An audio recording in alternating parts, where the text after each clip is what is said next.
Aspiring immerse, welcome to major chemistry. તો આપ સૌનું આજે બીએસસી સેમ 5ના સિલેબસ ડિસ્કશનમાં સ્વાગત છે.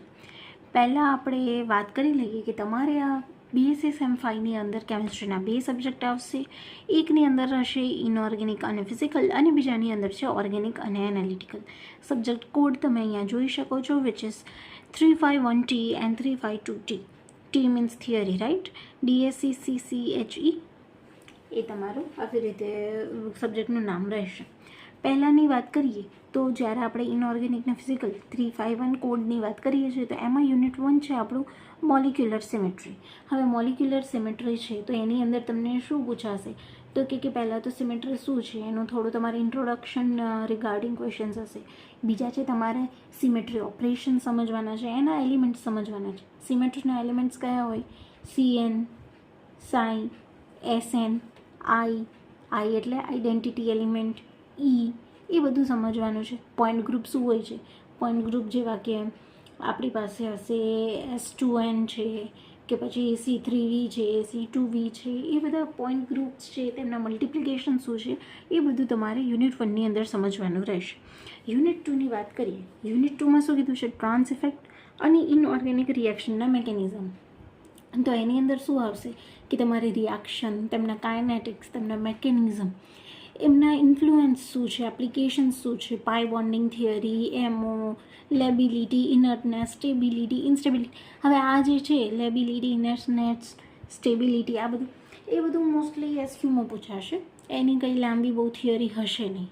પછી એક PT કોમ્પ્લેક્સીસનું ને એ જે આવે છે ને એ થોડું IMP રહેશે. એ તમને માસ્ટર્સ સુધી આવશે. એકચ્યુઅલી સિમેટ્રી બી તમને માસ્ટર્સ સુધી આવશે.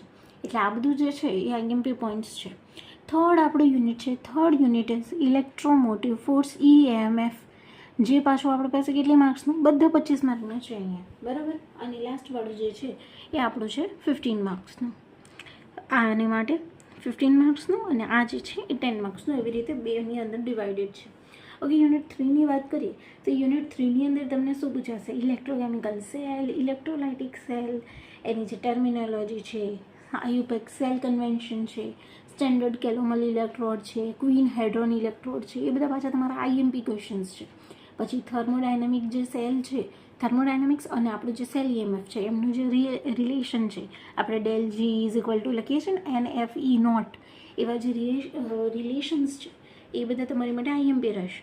યુનિટ 4ની વાત કરીએ તો યુનિટ 4ની અંદર પાર્ટ E જે આપણું પોલિમરનું છે એની અંદર પોલિમરાઇઝેશન, ડિગ્રી ઓફ પોલિમરાઇઝેશન, ટેક્ટિસિટી, તેના રિએક્શન્સ, પ્રકાર, એવું બધું પૂછાશે.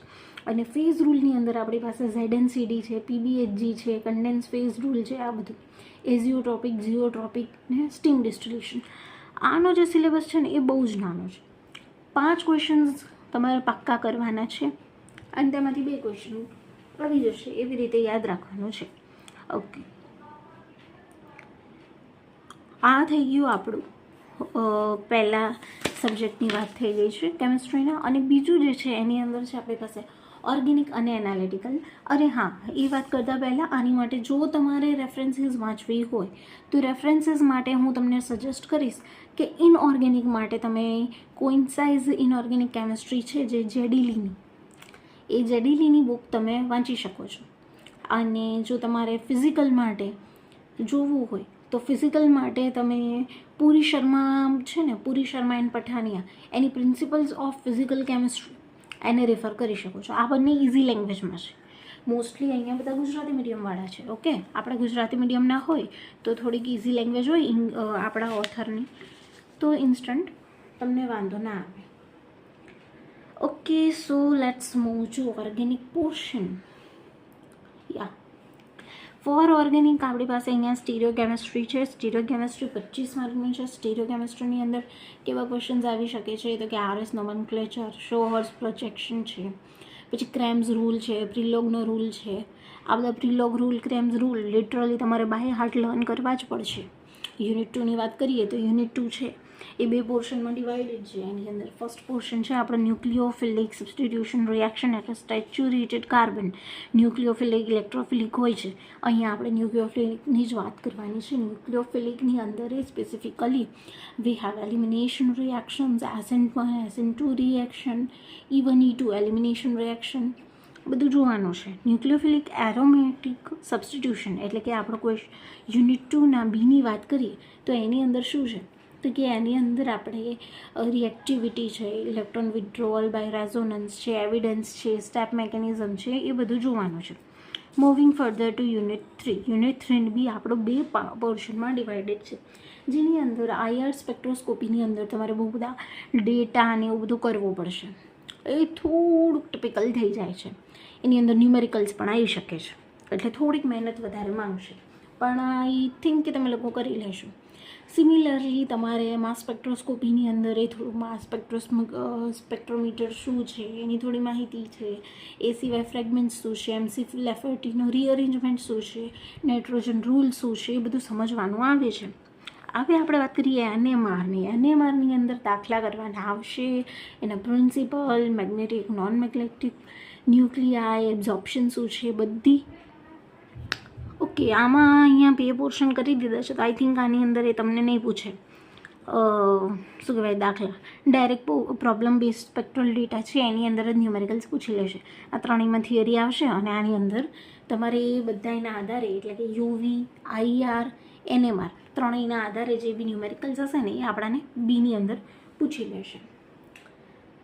અને આની અંદર જો રેફરન્સીસ મારે સજેસ્ટ કરવા હોય તો આઈ વિલ સજેસ્ટ કે તમે ઓર્ગેનિક માટે ગો ફોર IL ફિનાર.